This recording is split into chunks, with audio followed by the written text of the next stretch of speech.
Le champagne coulait à flots, les canapés étaient parfaits, et j'étais à 2 secondes de simuler une urgence médicale juste pour échapper à ce cauchemar. La garden party annuelle de maman.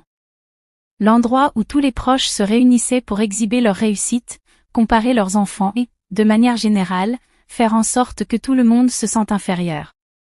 Et cette année, j'étais la cible principale. Alors, Vera, dit tante Elga, sa voix dégoulinante de faux soucis, tu fais toujours ce truc d'influenceuse? Je pris une gorgée de champagne. Je crée du contenu, oui. Du contenu, répéta-t-elle, comme si j'avais parlé en langue étrangère. Et ça paie les factures? En effet. Comme c'est mignon, dit-elle d'un ton qui signifiait clairement le contraire. Ça doit être épuisant, toutes ces photos de toi. Le petit groupe autour de nous gloussa poliment. Je sentis mes joues chauffer. Ma sœur, Caterina, glissa vers nous dans sa robe de créatrice, son mari avocat la suivant comme un accessoire. Elle attendait ce moment depuis le début de la soirée, je pouvais le voir. Oh, Vera fait plus que des selfies maintenant, dit Caterina, la voix mielleuse. Pas vrai, ma sœur? Il paraît que tu es très sociable ces derniers temps. Ça commence. Qu'est-ce que tu veux dire? Demanda tante Brigitte en se penchant vers elle. Le sourire de Caterina était du poison. Eh bien, je ne veux pas colporter de ragots, mais je l'ai vu en ville avec pas mal d'hommes fortunés ces derniers temps. Différent à chaque fois, si vous voyez ce que je veux dire. L'insinuation resta suspendue dans l'air comme une fumée épaisse. Caterina, commençai-je. Quoi? Je ne fais que dire ce que tout le monde pense. Toujours à courir après les hommes riches, Vera? Elle regarda autour d'elle, cherchant leur approbation. Certaines choses ne changent jamais. Et ils rirent. Tous. Comme si c'était la meilleure blague de l'année. Oncle Friedrich ricana dans son whisky. Au moins, elle est ambitieuse, hein? C'est un mot pour ça, marmonna cousine Emma. Maman ne dit rien. Elle ne disait jamais rien. Elle restait simplement là, à siroter son champagne, et son silence était pire que leur moquerie. Je voulais hurler. Je voulais leur dire toute la vérité. Mais je m'étais juré d'attendre.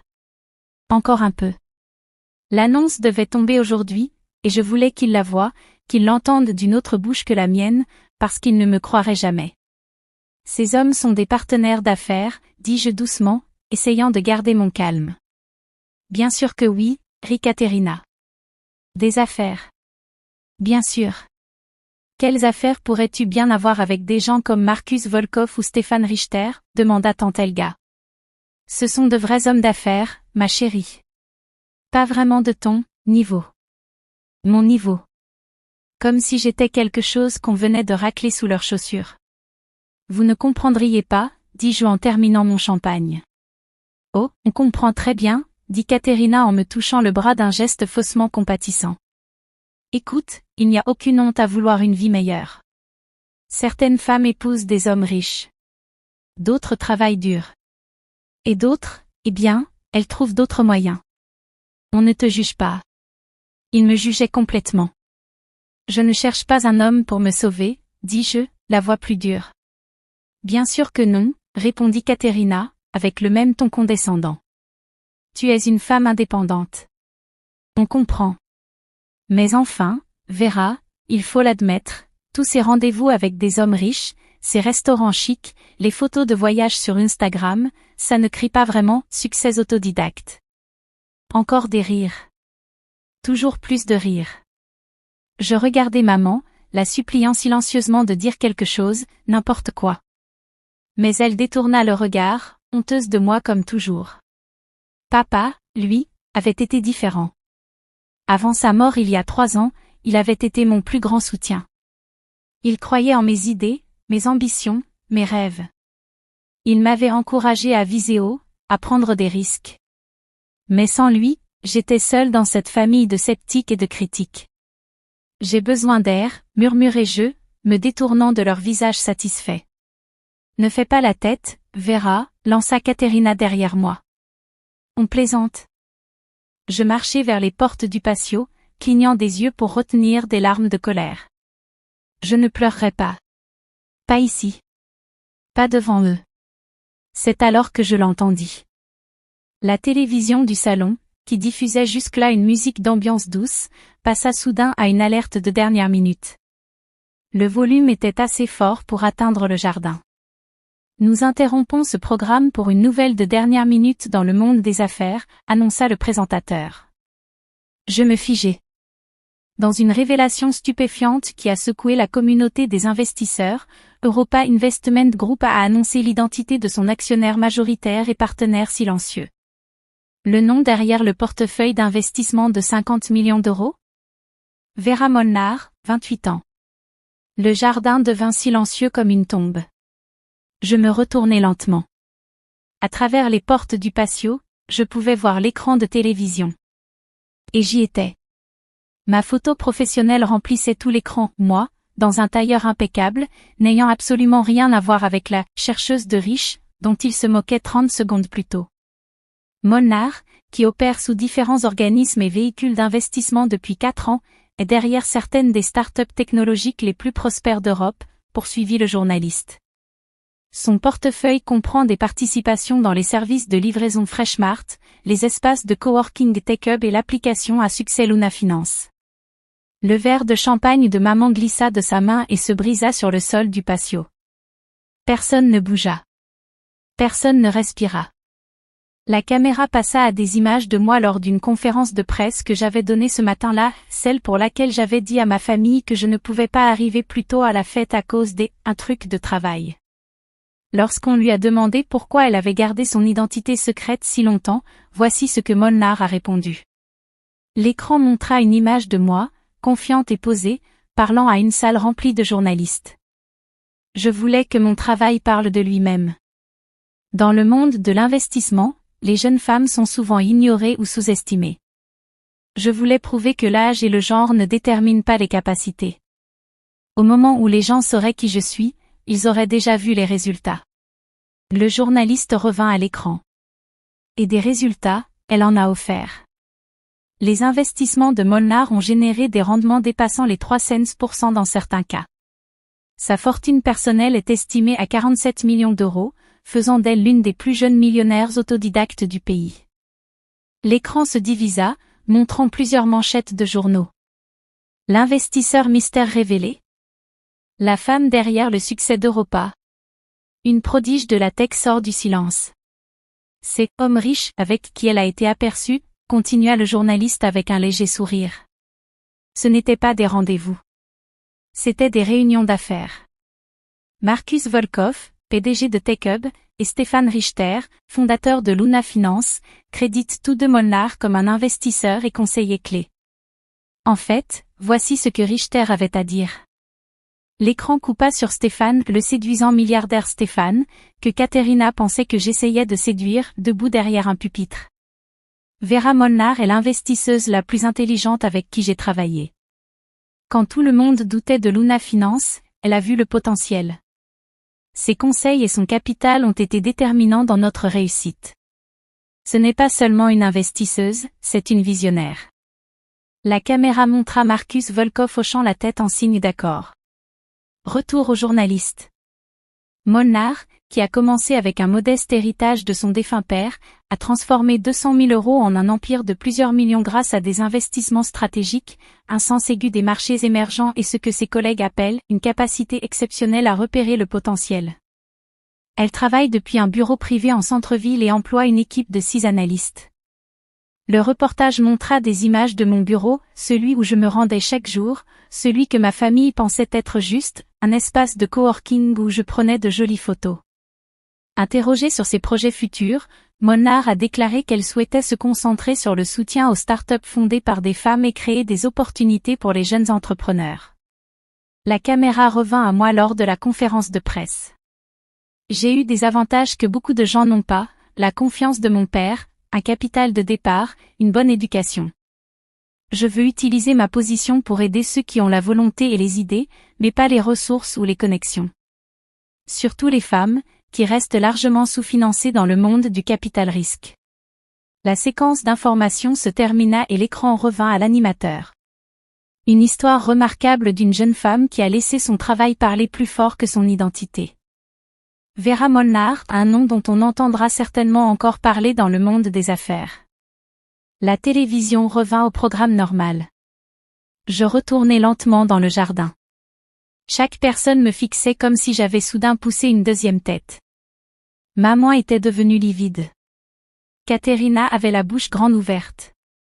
L'oncle Friedrich avait du whisky qui coulait sur son menton.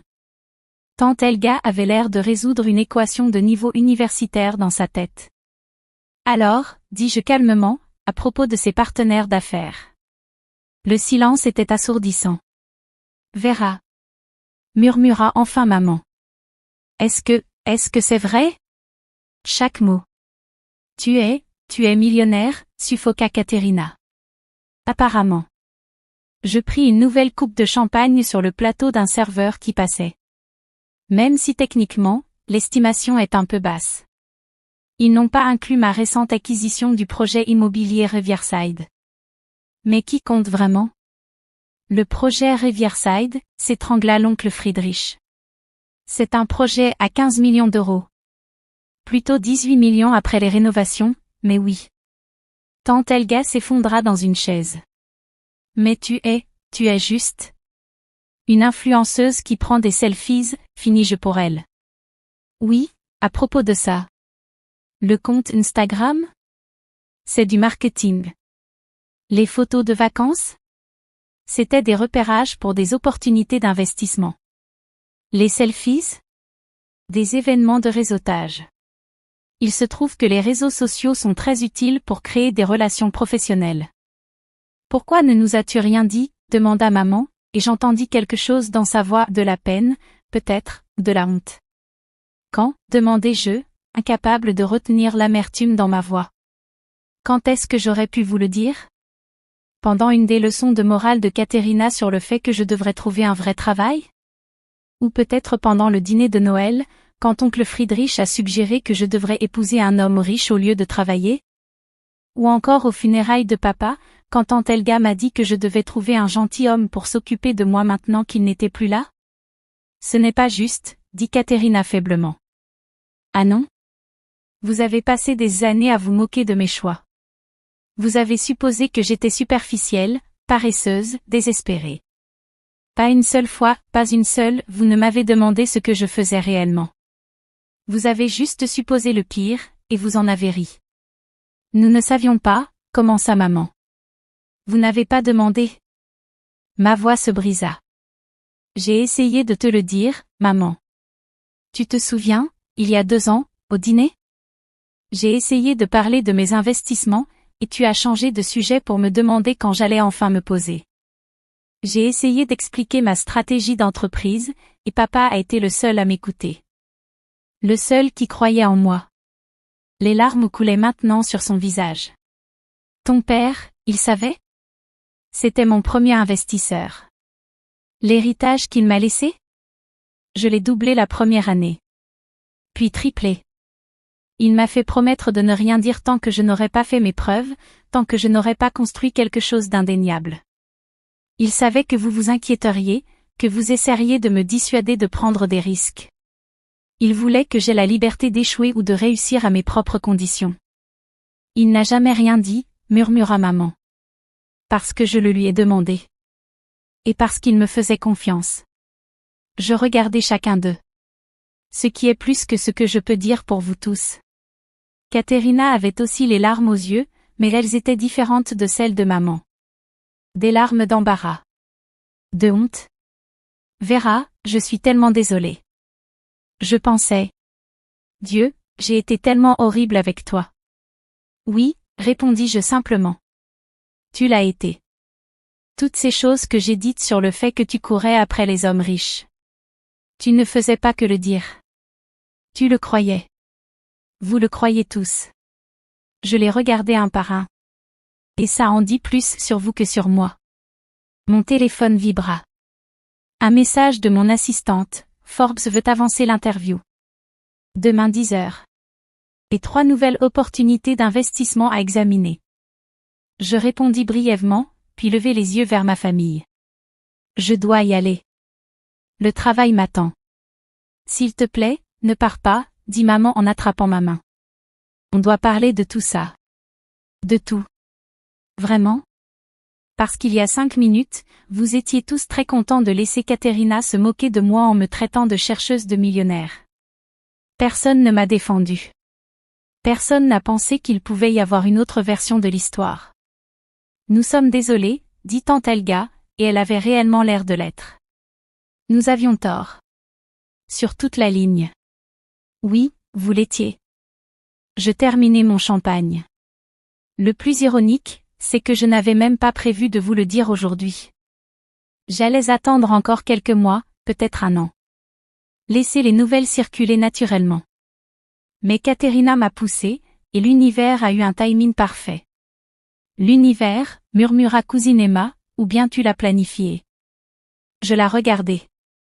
Elle souriait un peu. Tu as programmé cette conférence de presse pour aujourd'hui, pas vrai? Pendant la fête de maman. Tu savais qu'on aurait la télé allumée. Je haussai les épaules. Peut-être que je voulais que vous l'entendiez d'une source que vous croiriez vraiment. Emma éclata de rire. Un vrai rire. C'est brillant. Manipulateur à mort, mais brillant. J'ai appris des meilleurs, dis-je en regardant Katerina. Tu m'as appris que la perception, c'est tout. Tu ne savais juste pas que c'était moi qui contrôlais la perception depuis le début. Katerina sourit malgré ses larmes. Je l'ai mérité. Oh oui. Oncle Friedrich se leva, réajustant sa veste. Vera, je te dois des excuses. Plusieurs même. J'ai été un vieux grincheux plein de jugement. Oui, dis-je encore. Mais au moins, maintenant, tu es honnête à ce sujet. Il éclata de rire. Touché. Écoute, tu n'accepterais pas de nouveaux clients? Mon portefeuille retraite pourrait profiter de ce taux de rendement à 3 cents pour cent. Mon investissement minimum est de 500 000 €, dis-je d'un ton détaché. Ses yeux s'écarquillèrent. Ah. Bon. Peut-être que je commencerai plus petit alors. Bonne idée. Maman m'attira un peu à l'écart. Ses yeux étaient rouges, son maquillage ruiné. Je t'ai trahi, dit-elle simplement. Ton père voyait ce dont tu étais capable, et moi, j'étais trop occupée à m'inquiéter de ce que les voisins pensaient. De ce que ta sœur avait accompli. Je t'ai comparé à Katerina sans arrêt, et je t'ai fait sentir que tu devais cacher ton succès à ta propre mère. Oui, dis-je doucement. C'est vrai. Je ne sais pas comment réparer ça. Je ne sais pas si tu peux. Je la regardais, vraiment. Mais on pourrait peut-être commencer par me faire confiance. Me croire. Me voir telle que je suis, pas telle que tu voudrais que je sois. Elle hocha la tête et me prit dans ses bras. Je suis tellement fière de toi. J'aurais dû te le dire il y a des années. Tous les jours. Papa me le disait, murmurai-je contre son épaule. À chaque fois qu'on parlait. Même quand je me trompais, même quand les investissements échouaient, il croyait que je finirais par y arriver. Il avait raison. Nous restâmes là un moment, et quelque chose changea entre nous. Pas réparé, pas encore, mais reconnu. Quand nous nous séparâmes, je vis Katerina attendre non loin, hésitante. On peut parler, demanda-t-elle. En privé? Nous allâmes au fond du jardin, loin des parents maintenant occupés à taper mon nom sur Google, sans doute en train de calculer ce qu'ils pourraient me demander d'emprunter. J'ai été horrible avec toi, dit Katerina d'emblée. Pendant des années. J'étais jalouse. Jalouse? Tu es une avocate brillante, avec une vie parfaite. Une vie que j'ai construite pour rendre maman et papa fiers. Pour répondre aux attentes. Mais toi? Elle secoua la tête. Tu faisais ce que tu voulais. Tu as quitté la fac de droit, tu as voyagé, tu as pris des risques. Et je t'en ai voulu d'avoir cette liberté. Je ne me sentais pas libre. Je me sentais jugée. Je sais. Et je suis désolée. Je l'ai empiré. J'ai encouragé tout le monde à te voir comme frivole, irresponsable, parce que ça rendait mes choix à moi plus admirables. Elle renifla. Mais la vérité, c'est que tu as été plus courageuse que moi. Tu as misé sur toi-même. Moi, j'ai misé sur l'approbation. Ta carrière est impressionnante, Katerina. Tu n'as pas besoin de minimiser ça. Toi non plus. Mais je t'ai fait croire que tu devais cacher ce que tu accomplissais. Elle prit ma main. Je veux faire mieux. Être une meilleure sœur. Si tu me laisses essayer.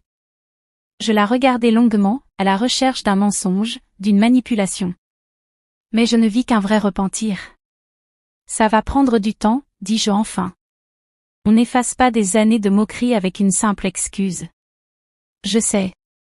Mais je veux essayer. Et peut-être. Elle esquissa un sourire.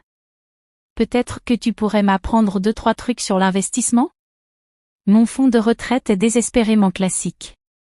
Je me mis réellement à rire. Tu veux que je gère ton argent? Je veux que ma sœur brillante m'aide à arrêter d'avoir peur du risque.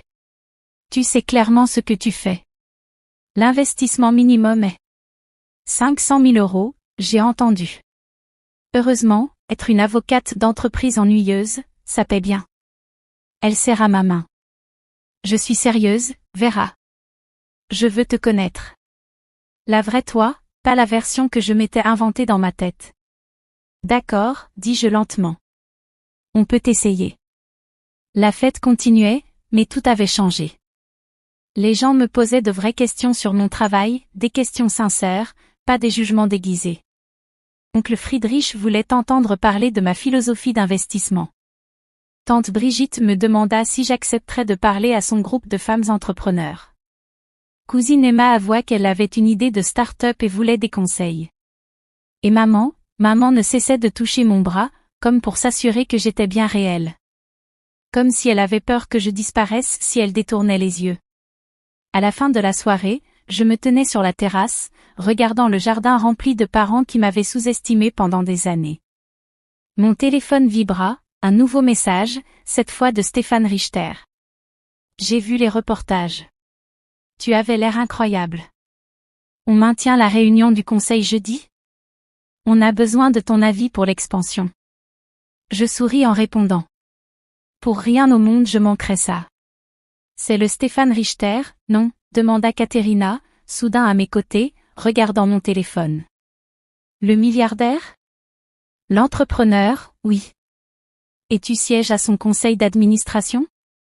Je possède 22% de Luna Finance. Je suis un peu obligée. Elle secoua la tête en riant. Je t'ai traité de croqueuse de diamants cet après-midi. Alors que toi, tu es carrément en train de fabriquer l'or. Quelque chose comme ça. Papa deviendrait fou de joie en ce moment. Dans le bon sens. Il le savait déjà. On prenait un café tous les mercredis pour parler stratégie. Sérieusement? Katerina semblait abasourdie. Je n'en avais aucune idée. Il savait garder un secret quand ça comptait. Je la regardais. Il voulait que je fasse mes preuves d'abord, que je construise quelque chose d'indéniable avant d'affronter le scepticisme familial. Il avait raison. Il avait souvent raison. Elle resta silencieuse un moment. Il me manque. À moi aussi. Nous restâmes là, dans un silence confortable, le premier moment véritablement sincère que nous partagions depuis des années. Pour ce que ça vaut, dit enfin Katerina, je pense que tu es exactement ce dont cette famille avait besoin. Quelqu'un pour nous secouer. Pour nous rappeler que le succès n'a pas la même forme pour tout le monde. Merci. Et je le pensais vraiment. Et puis maintenant, je peux dire aux gens que ma sœur est une investisseuse millionnaire, ce qui est largement plus cool que de dire qu'elle prend des selfies pour vivre. Je vais continuer à prendre des selfies. Oui, mais maintenant on sait qu'ils sont stratégiques. Je ris, et ce rire était vrai. Sincère. Mon téléphone vibra encore, une nouvelle demande d'interview, une nouvelle opportunité d'investissement, un nouveau rappel que ma vie allait devenir encore plus intense. Mais pour l'instant, je restais à la fête. Je répondis aux questions, j'acceptais les excuses, et je laissais ma famille vraiment me voir, pour la première fois depuis des années. Pas la déception qu'ils imaginaient. Pas la chasseuse de millionnaires qu'ils avaient inventée. Juste Vera. La femme qui avait transformé la confiance de son père et 200 000 € en un empire. La femme qui réussissait depuis longtemps, même quand personne ne regardait. La femme qui avait appris que parfois, la meilleure vengeance n'était ni la colère ni la confrontation, mais un succès si éclatant qu'il fait éclater des coupes de champagne. Merci d'avoir regardé. Si vous avez aimé cette histoire, mettez un like, n'oubliez pas de vous abonner si ce n'est pas encore fait, et cliquez sur la carte ci-dessus pour découvrir d'autres histoires comme celle-ci. À la prochaine.